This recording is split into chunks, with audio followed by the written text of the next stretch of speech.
Self doubt, self hatred, self denial.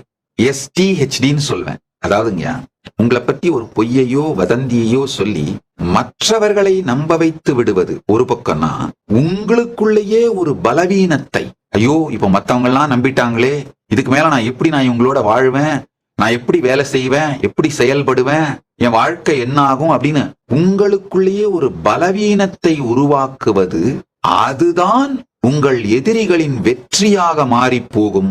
அதை அனுமதிக்காதீர்கள்.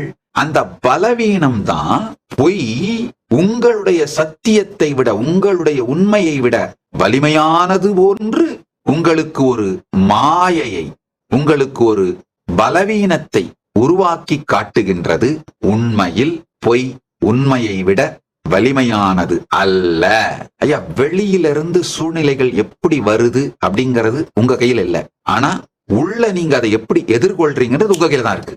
அதனால உங்களை பற்றி பரப்பப்படும் பொய்களும் வதந்திகளும் மற்றவர்களை வேண்டுமானால் உங்களுக்கு எதிராக திருப்பலாம்.